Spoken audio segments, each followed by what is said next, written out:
যারা নাকি গার্মেন্টসে হেল্পার পদে কাজ করে, অপারেটর পদে কাজ করে যারা, তাদের হয়তো একটা কিছু কথা বলার আগে চিন্তা ভাবনা কইরা কথা বলতে, হ্যাঁ, সেই সুপারভাইজারটা তার কাছে যা।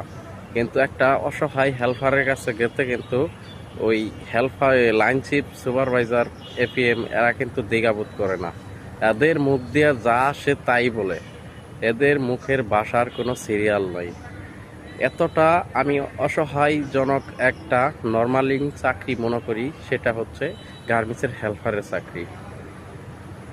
অনেক কষ্ট করে সারা মাসে কামাই কইরা কিছু টাকা স্যালারি পাওয়ার পরে যখন বাড়িতে নিয়ে যায়, তখন হয়তো তার স্বামী হয়তো ঘরে বৈশা কেসিও খেললা সেই টাকাকে উড়িয়ে দেয়।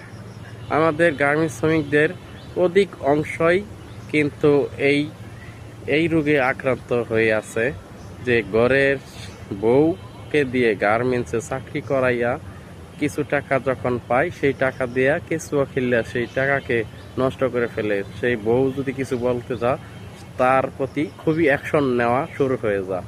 আসলেও সে তো জানে না ভিতরে কতটা কষ্ট করে সেই টাকাকে উপার্জন করে। আমি কিছু টাকা নিয়ে বাড়িতে গেলাম, সেই বাড়িতে যাওয়ার পর টাকাগুলো নিয়ে তুমি নষ্ট করে ফেললা। যদি ভিতরের অবস্থাটা তুমি দেখতে পারতা, তাহলে তুমি অবশ্যই এই টাকাকে নষ্ট করতে না।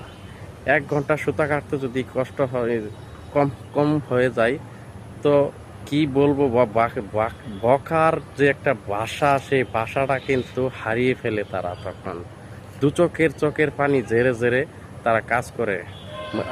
হাজার হাজার মানুষের মাঝে সেই একটা মাদার চোদ বলে যখন বকা দেয়, সেই বকাটা 50,000 টাকারও চেয়েও আমার কাছে মনে হয় যে দামি। আমি যখন কাজ করি, এতটা স্পিড নিয়ে আমি কাজ করি যাতে একটা কথা বলুক, আমি এটা চাই না যে আমার একটা কথা শুনি সে একটা কাজের ক্ষেত্রে।